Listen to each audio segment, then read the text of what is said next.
I didn't want to conclude my discussion of the afterlife by doing two segments about hell. It just didn't seem right. But what I have to say in wrap up isn't really like new evidence. I saw some comments on some earlier videos that I had posted to the effect that, well, what we need is not your attempt to apply reason, we need evidence.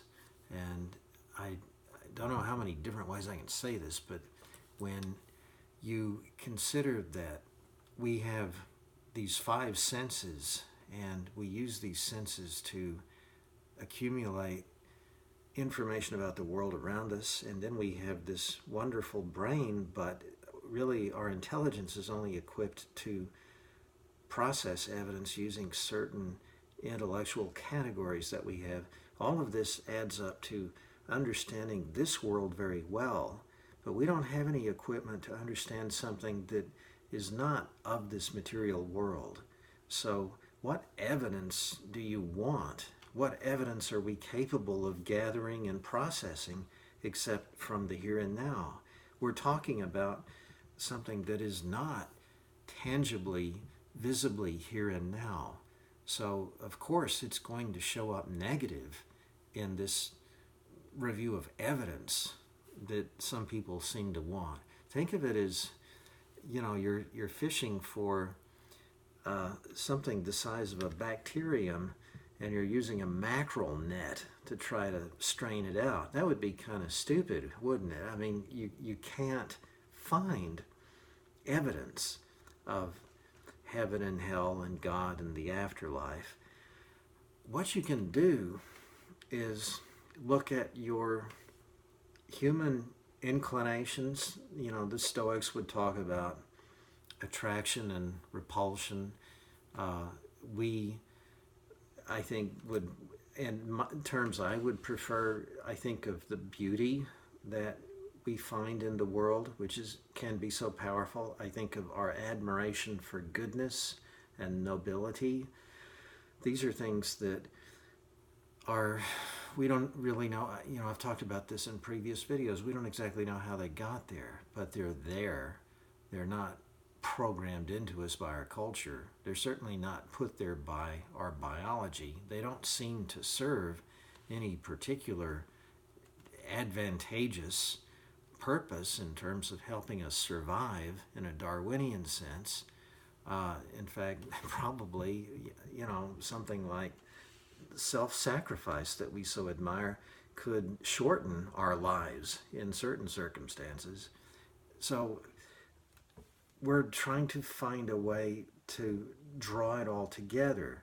Have you heard of Occam's razor?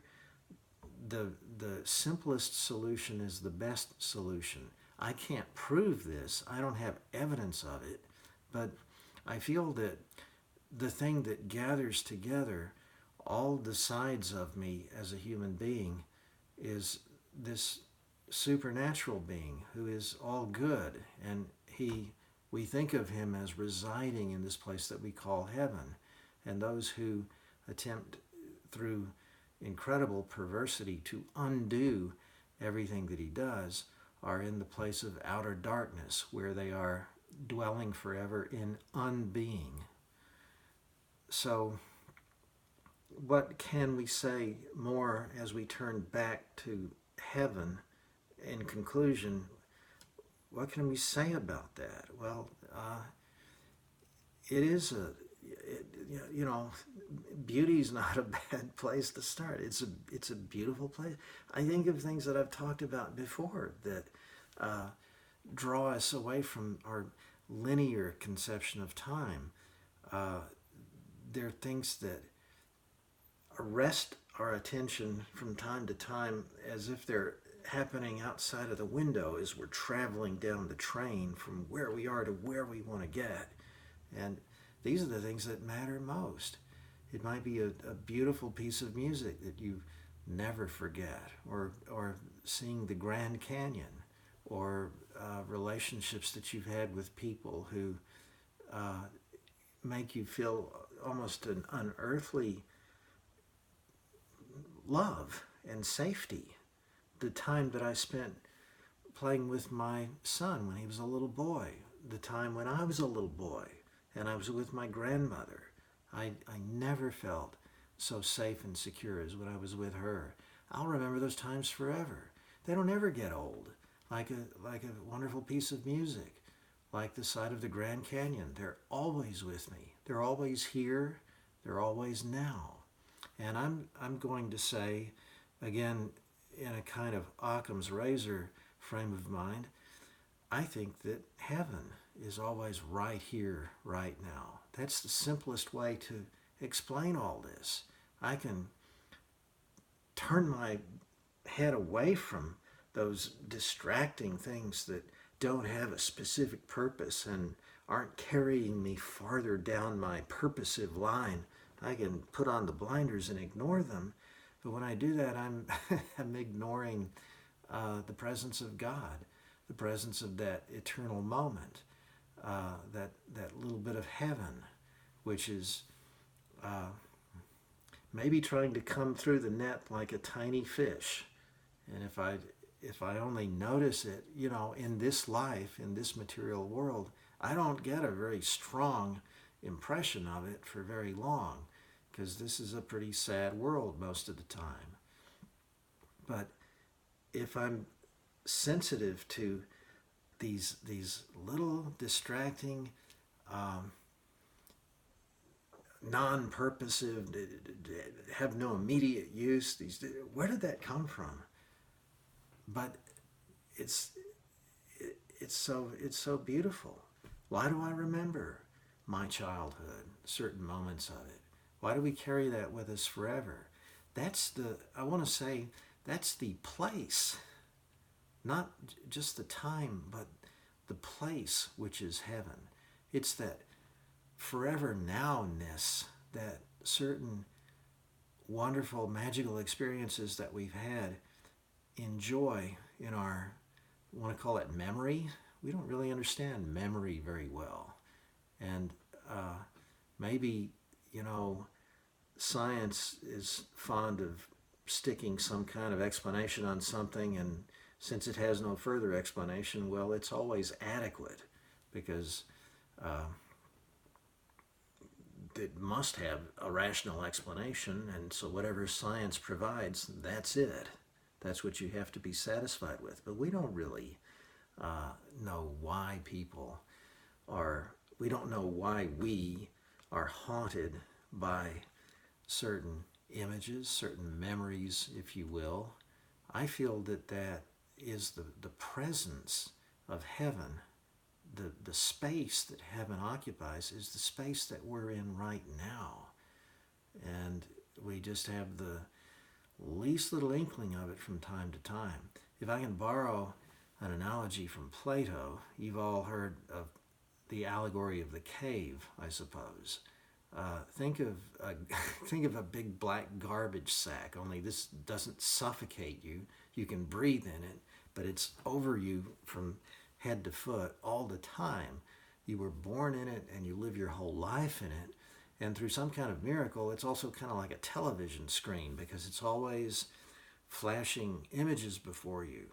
And this is the outside world, the world of material that you know. I think that passage from this life to the next life is kind of like someone sticking scissors into that sack and cutting it on down, and then a hand comes through and grabs your hand and pulls you right out. And you look around and you think, whoa, I thought, but that sack, where did that all go? You mean all this was around me all the time? Yeah. We're living right in the middle of it. Heaven not only is this eternal moment, but it's also this place right here, right now. Only because we're in the sack, we can't see it. Maybe just very, very occasionally we detect a little sound, pick up a little pulse that's from outside of the sack. And then, of course, we ignore it because we can't relate it to any picture that's right in front of us. I'm speaking poetically, kind of, because I don't have any other way to talk about it. I don't think any of us does. But let me just wind up, and as I'm trying to reach for poetic images or reach for analogies here, I want to just return to what I said about the right here, right now in ethical terms. I know that some of you were kind of disturbed about that when I was talking about, well, if you see a man who's hungry, give him something now and feed him, and don't worry about if is he going to be hungry tomorrow, or what about all the other people who are hungry. We can't rest until we solve the problem of hunger. That's you can. It's so hard to draw the line here. There are worthy ambitions there, but that's also a temptation ultimately to get into God's throne and play God. You're going to fix the world and remove all hunger, and all you have to do is just control everybody's life to do that. And sometimes, I think practically all the time, when we carry that too far, we forget about the guy who's right in front of us and who is hungry. And in a way, I want to say the same thing about the presence of heaven. Where is heaven? It's just right here, right now. We want it to be some design, some masterpiece of art that we've created. Right here, right now, it just isn't enough. But that's because we're not really noticing what's right in front of us. There's a wonderful verse in the Gospels. Let each day's worries be sufficient unto itself. That's the King James, the beautiful King James translation that I prefer. Yeah, just be right here, right now. Notice what's in front of you. Let those inklings, those intimations come in, even though they don't seem to have any purpose or do anything productive. Just notice what's around you. Feed the person who's hungry right now. Notice the sunlight that's coming in right now. Actually, it's moonlight. And when I turn this light off, I'm probably going to look at the moon a little bit. That's what's in the eternal moment. That's the beautiful thing that's out there in the night. Just relax a little bit. Step a little bit off that linear race that you're running. Step back and just be. Just feel it. That's where heaven is. You're there.